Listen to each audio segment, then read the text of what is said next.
How to fix random restarting issue on Realme Narzo 90x. Let's start the video if you want to fix this problem. So restart device, just click and hold side power button and restart device from here. After restart device, you will see your problem is solved. But if it not solved, go to app library. Here click on settings app.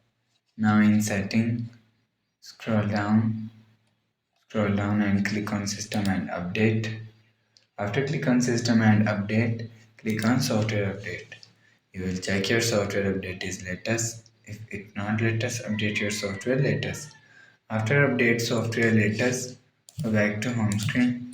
So if it doesn't fix this problem, so turn off auto restart button. After turn off auto restart, you will see your problem is solved. But if it still not solved, again click on settings app.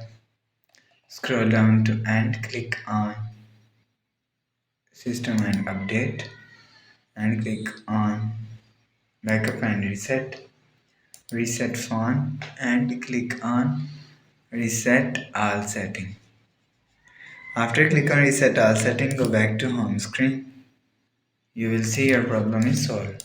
So that's how you can fix random restarting issue on Realme Narzo 90x. If you like the video, please subscribe. Thanks for watching.